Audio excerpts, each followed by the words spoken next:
deegaanku waa buuraleyda dhaadheer ee hareereeya dooxada ballaadhan ee Nugaal waa magaalada Gojaale oo ka tirsan gobolka Sool dhinaca waqooyi bari kaga beegan magaalada Laascaanood ee xarunta gobolka Sool 135 kiiloomitir waxaa dhulkaasi muddo toddobaad ka badan uu ka socday dagaal dhanka dhulka iyo hawada kaasoo ka qarsoona inta badan indhaha caalamka ee saxaafadda reer guuraaga deegaanadaasi ayaa ku sheegaya inay ku jiraan dagaal aanay garanayn cidda kula jirta diyaarado joog hoose ku duulaya oo ay mararka qaarkood hoos socdaan gaadiidka aadka u dheereeya oo ay saaran yihiin rag hubeysan ayaa laga soo sheegayaa deegaanadaasi odayaasha iyo waxgaradkan oo la hadlay TV-ga caalamiga ee Somali News TV ayaa ka warbixiyay dhibaatada kala kulmaan diyaaradahan joog hoose ku duulaya diyaaradahan baalka dhulka marinayo oo geeli jajabay oo arigii diday oo caruurihii argagaxeen oo haddii ilaahay ka dhigo wax alla waxay yihiin aanan aqoon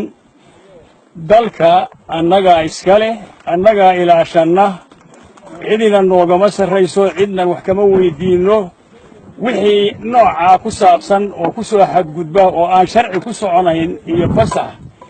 ku soconayn oo dalka ku soo gelin oo ay diyaaradaha hadda imika nawaalay ay ka mid yihiin inaana waxba kala hadhayn awoodda aanu leenahay inaana waxba kala hadhayn diyaarad haddii ilaahay ka dhigo hadaafayso oo dhulka baalka marinaysa oo argagixiso samaysay oo adkaysan mayno una dul qaadan mayno dalkana annaga iska leh cidna wax ka weydiin mayno waxaanu haddaba adduunka maqashinaynaa ummadaha caalamka aanu maqashinaynaa hadday nagu soo noqdaan diyaaradahaas aanu dib u aragno inaana waxba kala hadhayn waana idin salaamayaa raggeena goobta isugu yimi oo doonaya inay difaacaan dalkooda waxaan u sheegaynaa adduunka iyo dadka danaynaya nabadgelyada adduunka in nala ku soo xadgudbay oo diyaaradahaasi oo horeba loo sheegay oo doonaya inay dhulka qaataan oo gurtaan oo ay waxaasi asaarahaasi ay ka mid yihiin oo ay soo saareen iyagu asaaraha waxaan u sheegaynaa inay maanta ka bacdi haddii ay yimaadaan khasaare kala kulmi doonaan midda kale waxaan u sheegaynaa dadka Sool iyo Sanaag wataa dhaqaalihiinii iyo waddankiina wixii laga goranayay waxaan rabnaa goob kasta oo goobaha aan joogno ka mid ah oo goob kasta oo la baarayo in lagu diyaargaroobo